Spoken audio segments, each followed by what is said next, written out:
Hi, I'm Alex. I'm a trans guy who reads a lot of queer books. In June for Pride Month, I read 12 books, and I finally read these popular queer books. My reading this year has been up and down like a roller coaster. Some weeks I am reading a lot, other times I'm just reading nothing. At the beginning of the month, I did a reading challenge where I spun a spinner wheel that had over 30 popular queer books that I haven't read, and I had 48 hours to try and read them. The wheel was not very nice to me. The first book that it picked for me was Hell Followed With Us by Andrew Joseph White. That is almost 400 pages and it's a horror. I'm not somebody who loves horror. I used to be a really big horror fan, but as I've gotten older and my anxiety has gotten worse, I literally get nightmares anytime I read a horror book. Luckily, that wasn't the case here, but this was terrifying. The world building was really complicated for me, and I still don't even know what I read, so I'm actually just gonna read the blurb for you. 16-year-old trans boy Benji is on the run from the cult that raised him, the fundamentalist sect that unleashed Armageddon and decimated the world's population. Desperately, he searches for a place where the cult can't get their hands on him, or more importantly, on the bioweapon they infected him with. But when cornered by monsters born from the destruction, Benji is rescued by a group of teens from the local Atkinson LGBTQ+ center, affectionately known as the ALC. The ALC's leader, Nick, is gorgeous, autistic, and a deadly shot, and he knows Benji's darkest secret. The cult's bioweapon is mutating him into a monster, deadly enough to wipe humanity from the earth once and for all. That sums up the book way better than I could. Oh my god, this was just a ride. Like I said, I still can't believe what I read. There was so much going on here. We have a queer cast and Benji is a gay trans boy. I loved the trans representation and especially that it wasn't stereotypical. Benji doesn't need to wear a binder and he feels comfortable as himself, but I love the way that gender dysphoria was depicted and described in this book. Benji says, gender dysphoria is the way that the world and society views you versus how you view yourself. Despite this being way out of my comfort zone, I really enjoyed it. I liked the way that monsters were an allegory for trans people. Society sees us as monsters, but we're not. There's also chosen and found family, and I really loved Nick. This book was all about trans rage, and we do have some trans joy, but oh, a trans rage book is so good. I'm not sure where I want to go next with Andrew Joseph White because like I said, horror is just not for me, and I have heard horror stories about his work and people have just told me that his books have haunted them, and I just don't think I'm in the headspace for that. I just need to be reading light and fluffy books because my mental health is not great at the moment, so I just need to have lighter books to read. But this was a winner and I understand why it is so hyped. For content warnings, you can find them in the author's note in the front of the book, and I'm gonna just read them off of the list that Andrew Joseph White has on his website. Hell Followed With Us is a horror novel about fundamentalism, hatred, and violations of the human body. Content warnings include violence, explicit gore, arson, murder, and mass murder, warfare, terrorism, body horror, transphobia, misgendering, dead naming with name written out repeatedly, threats of transphobic violence, forced detransition, religious abuse, Christian terrorism, combined with elements of eco-fascism, abusive parents and domestic partner violence, including returning to an abusive partner and victim self-blame, self-injury, including attempted suicide of a side character, emetophobia, vomiting, warning throughout. And there is a more general list of content warnings in the author's note at the front of the book. Next, the wheel was generous and picked This Is How You Lose the Time War by Amal El Motar and Max Gladstone. I am so glad I finally read this. it has mixed feelings all across the book community, and I just wanted to know what I thought of it. Truly, I thought I was going to be confused because a lot of the reviews I've been seeing prior to reading this were like, this is so confusing, I don't get it. I think it went viral for a moment online like a couple years ago, but I am not somebody who gives into hype. It literally takes me forever to read hyped books, and that's why I am trying to get better at actually reading the popular things because, hey, sometimes people get it right. And they did get it right with this. Oh my god, this was fantastic, but I'm also going to have to read you a synopsis because this was very interesting and honestly, it was a blur.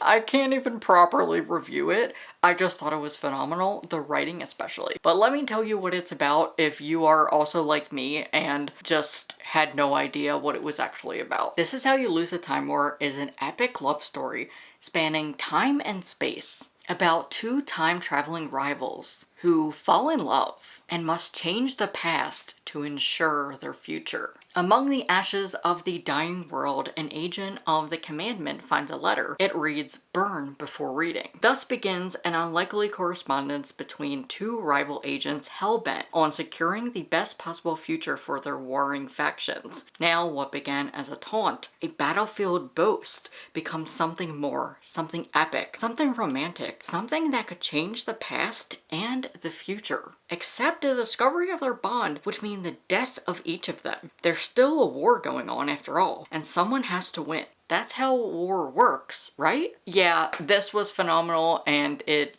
did make me cry. I was very emotional after reading this. Emotionally drained. But it was fantastic, definitely gonna be in my best books of the year. I'm so glad I finally read this. Content warnings from the story graph include war, death, violence, blood, torture, body horror, confinement, murder, and animal death. And last for that vlog, I wanted to pick a graphic novel, so I said what the hell, and I read Clementine by Tillie Walden. Unfortunately, this was just fine. I had high expectations for it because I love Tillie Walden. She's one of my favorite graphic novel illustrators and writers, but I think I just needed to know more about the Walking Dead world to enjoy this. But it is set in the Walking Dead universe, following Clementine, who is from the video games, and it is basically her trying to escape the zombie apocalypse and get to Vancouver where everyone is safe. She is an amputee and she is queer. I don't know the specifics of her sexuality, but she does have a relationship with another woman in the comic. This wasn't terrible. I did like it, but I don't think I had enough context about The Walking Dead to fully enjoy this. I love some queer zombies, so that's why I picked this up. Content warnings are pulled from the story graph: death, violence, gun violence, injury, injury detail, animal death, grief, death of a parent, terminal illness, and body horror. Next, I read another graphic novel, and this is actually for a video that I'm filming. I don't know when you're gonna see it, so I think it's fine for me to just review it here. Basically, I realized I'm not reading enough graphic novels, and I love graphic novels. So I decided to just read some of the popular queer graphic novels that I haven't read. There's a theme going on here where I am finally going to read the popular books that I never read. I've only read one book for that video so far, and it was Project Nought by Chelsea Farady. This is a really interesting book. I've seen it recommended a lot on TikTok, and I have just been curious about it, so I decided to make this series and read it. I thought it was really interesting. It's a time travel YA graphic novel about a tech company's malpractice. Honestly, if you want some comps, it reminded me a lot of Xenon, the DCOM. Basically, this is about Ren, a young boy who is thrown into the future. His last memory is in the year of 1996, when he got on a bus to visit his mystery pen pal Georgia. When he wakes up in 2122, he thinks he might be hallucinating.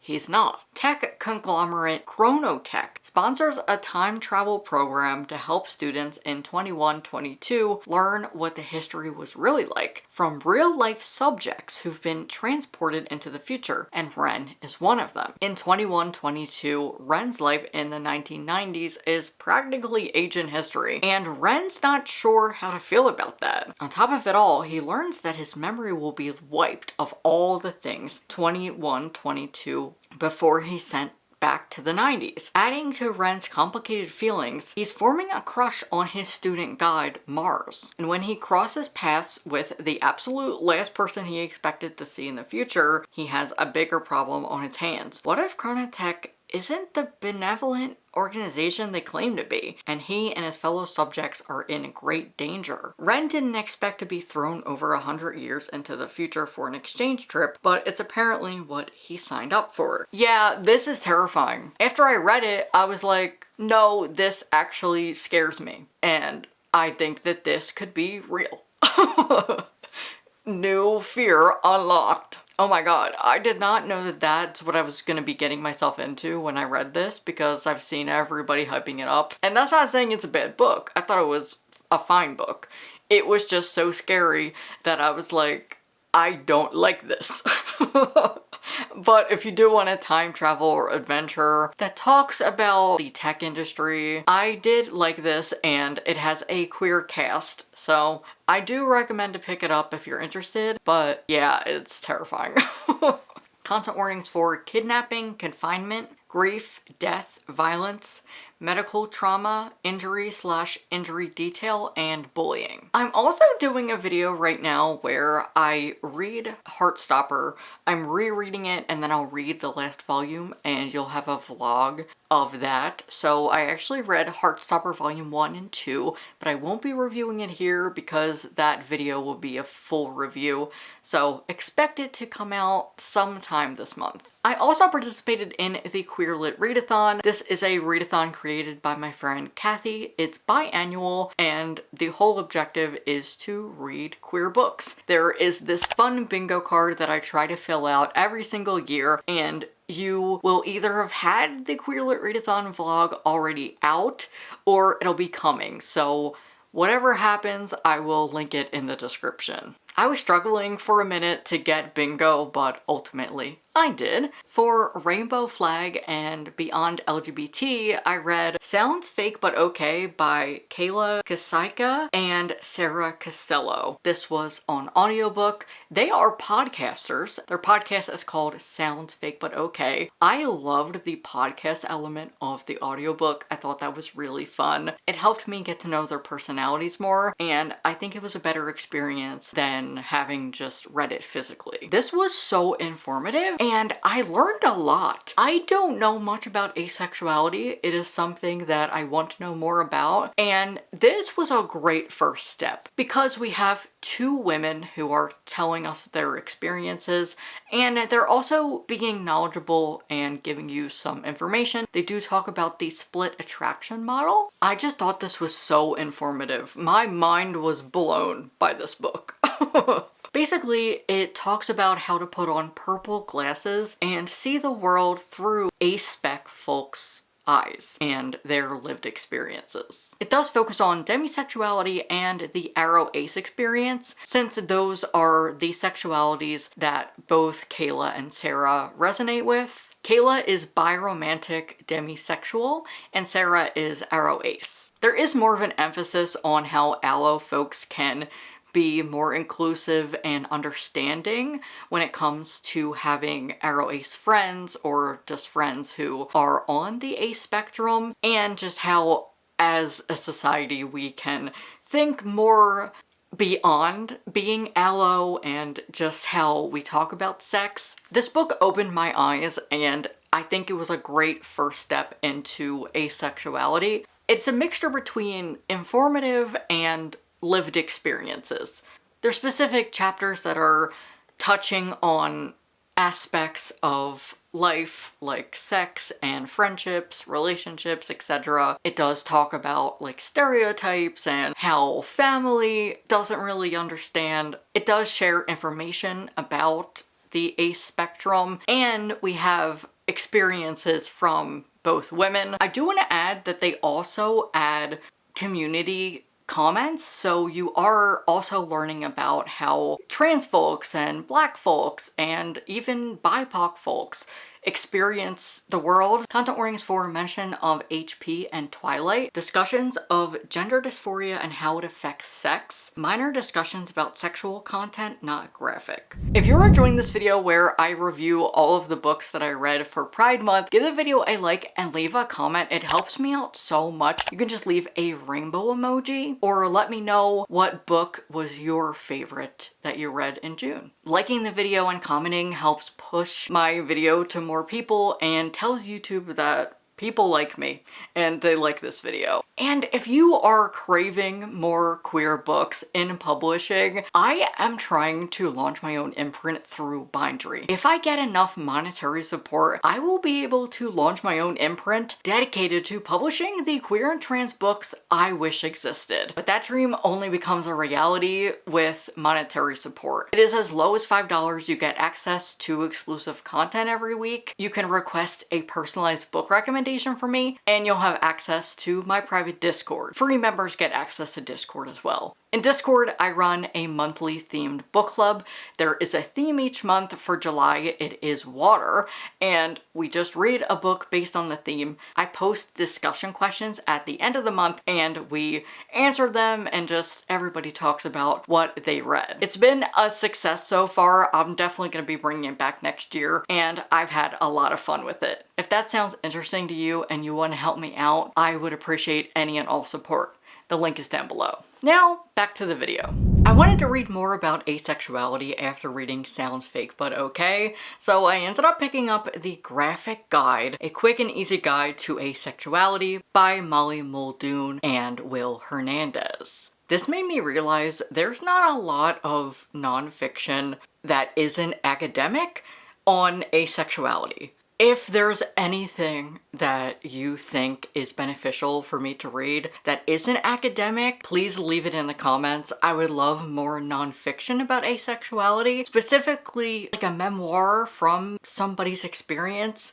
I just want to know more about asexuality when it's not fiction or academic. But this was an informative graphic guide about asexuality. It goes over the split attraction model and it gives a brief overview of aspec identities. It also touches on how media portrays asexuality and the lack of asexuality representation on the screen or in any type of media, and stereotypes about the ace community. So if you want a brief guide to asexuality, I enjoyed this. A Tale of Two Florists by Brenna Bailey. This was a short book about two women in their 70s who are rival florists. This was not my favorite thing.